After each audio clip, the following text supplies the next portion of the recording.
अस्सलाम वालेकुम दोस्तों, उम्मीद है खैरियत से हूंदा, ठीक हूंदा। दोस्तों अॼु पंहिंजे दोस्तनि सां गॾु आया आहियूं हिते व्लॉगिंग जी शूटिंग करण लाइ।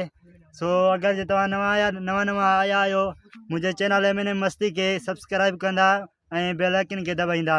अचो तव्हांखे पंहिंजी टीम सां मिलायूं था ऐं उन्हनि सां तव्हांजो इंट्रोडक्शन करायूं था।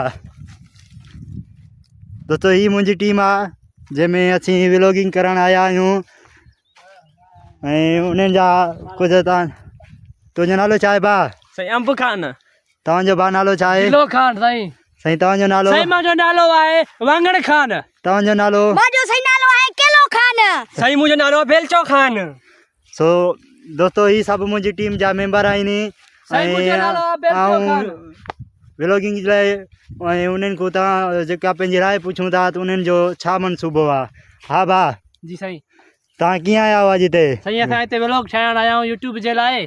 जी ये लाइ इन दोस्तनि जी असांखे महिरबानी आहे, असांजे चैनल खे सब्सक्राइब करनि, लाइक करनि, वीडियो ॾिसनि, असांखे व्यूज़ मिलनि, तव्हांजी वॾी वॾी महिरबानी थींदी। हा केला खान तूं कीअं आयो आहे? असां बस वीडियो व्लॉग ठाहिण आया आहियूं, यूट्यूबर में सब्सक्राइब करनि, कमेंट करनि, लाइक करनि, व्यूज़ वीडियो ॾिसनि, व्यूज़ करनि। हा दिला खान। अंब खान। हा अंब खान। साईं जीअं त असां यूट्यूब चैनल नयो ठाहियो आहियूं, तव्हां सभिनी भाइरनि खे ख़बर हूंदी त नवे यूट्यूब चैनल जी तव्हां दोस्तनि जी सपोर्ट हूंदी आहे। इन जे लाइ तव्हां दोस्तनि माना मूंखे भाउ सम्झी सपोर्ट कयो, इन जे करे सब्सक्राइब कयो, तव्हांजी वॾी महिरबानी थींदी।